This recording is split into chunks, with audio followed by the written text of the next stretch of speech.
Hello! It is my great pleasure to initiate my first YouTube video on the subject matter of calculus.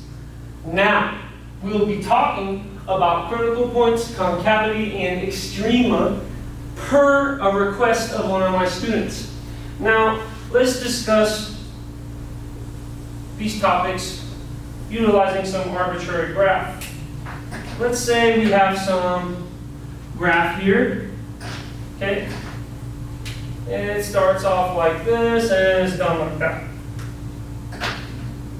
And notice that at various points we can take tangent lines to those points. Notice that here the slopes of the tangent lines are positive yet decreasing. Slopes of the tangent line are positive yet decreasing. However, at this point right here, the slope becomes 0 because there's no change. There's no rise over run. It's just all run, so the numerator is 0. So here is something where we call a critical point. Right here, right here, right here, right here, where the slope of the tangent line is 0. I'll denote this right here, where green is tangent lines. Right there where the slopes of the tangent lines are 0, these x values are our critical points.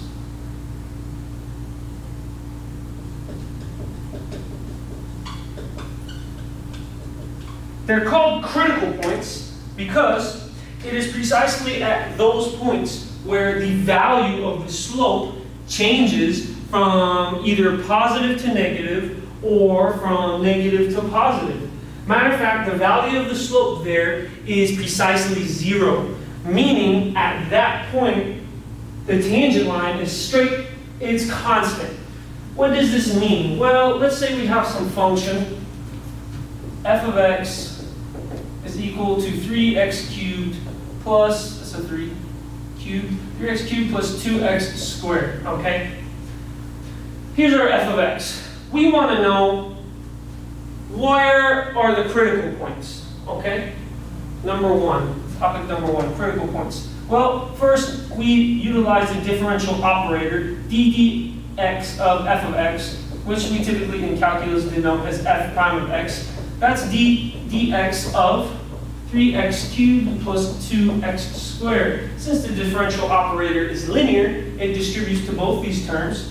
And so we get dx of 3x cubed plus dx of 2x squared. This results in 9x squared plus 4x to the power of 1 by the power rule, okay?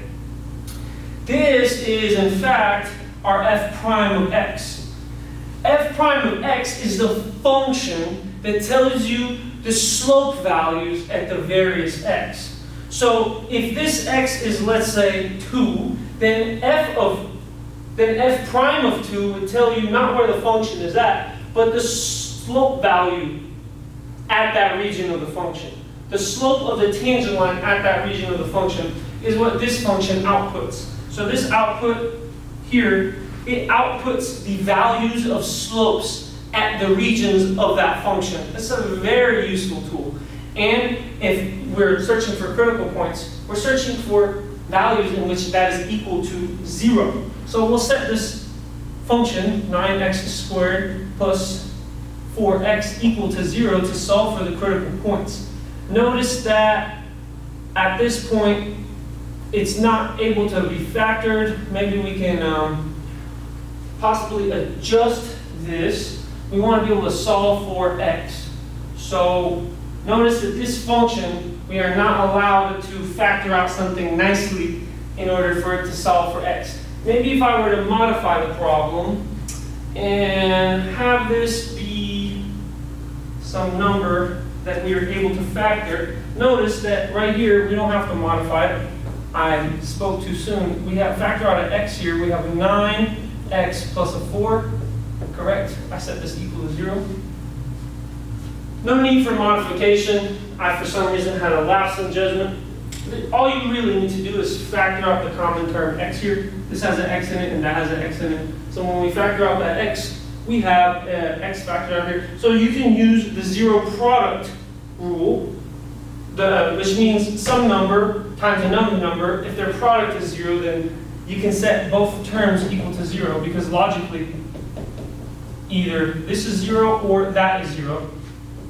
Okay, so one of them tells us that x is equal to 0 is a critical point, and another critical point is going to be -4/9 whenever we algebraically solve for x. -4 divided by 9. Those are our two critical points of this function f of x is equal to 3x cubed plus 2x squared. So it's at those two values that the derivative, or also known as the slope of the tangent line, is 0, meaning those are our points at which the graph is going either from positive slope to negative slope, or from negative slope to positive slope, which means those are either the local minimum or local maximum. Now that we've denoted critical points in green, we'll highlight this right here. We'll talk about extrema right here. So this is a local min, or max. This is a local max. Over here we have a local max. Over here we have a local min. Over here we have a local max. Here we have a local min. And over here, this is the largest of all the maxima. So this is the absolute max. Here, this is the smallest or lowest of all minima. So this is also the absolute min. Okay, so the extrema are all those values there. Notice that this is an arbitrary graph. It is not a graph related to that. It's just there to show you the concept. This graph right here has only two critical points, so only two of these guys, of these extrema. Now we move on to concavity. And let's denote concavity with a unique, distinct color red. Concavity can be playfully denoted by such a picture.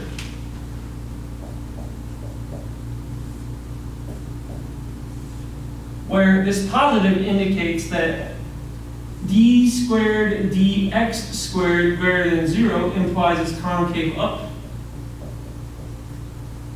And if it's concave up, you know that this is a local min. And d squared dx squared, which is the second derivative, being less than 0, implies concave down, which means that this point would give you a local max.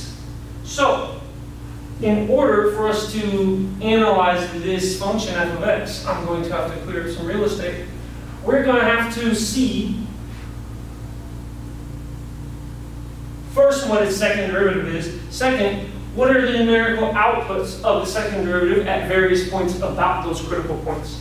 So f double prime of x is when we take the derivative of our f prime of x, that ends up being 18x plus 4 by the power rule. Okay? Now, here's our critical numbers on the number line. Alright, we only have one at 0, and we have another one at -4/9. Okay, so let's pick a number that's past -4/9. So let's pick -1. At -1, this thing becomes -18 plus a 4, which is a -14. And so this is less than 0. Less than 0 implies frowny face, which means concave down, meaning that that is an absolute maximum. So over here, ABS max, and so this is, we're going to denote as positive. In between -4/9 and 0, let's say something closer, -1/9. Okay? At -1/9,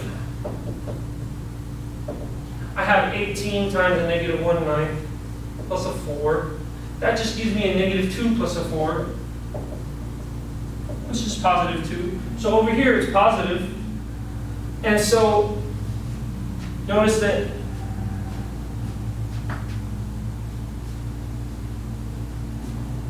I put a positive here, it should be a negative. That's why I was slightly confused here. Put a negative here. Over here it should be positive. So negative, positive. So negative concavity over here was our absolute max, but positive, now we have a concave up, which gives us our absolute min. So there's going to be the absolute min here. Next, we'll pick a number to the right of 0. Let's say 1. When we pick 1, that gives us 18. 1. That gives us 18 plus a 4, which we know that's positive. That's 22. And so over here, it's positive. And if it's positive, notice that you have a local min over there by this smiley face rule. This smiley face rule, this smiley face rule. So the ddx numerical value is positive here. So we have another ABS min. So now we've dealt with critical points, concavity and extrema. The inflection point are points in which the concavity changes, meaning the derivative values go from either being positive or negative. Now, the concavity will change at the points in which the second derivative is equal to 0. So we notice that we're going to have to take the second derivative and set that equal to 0 to find the points of inflection.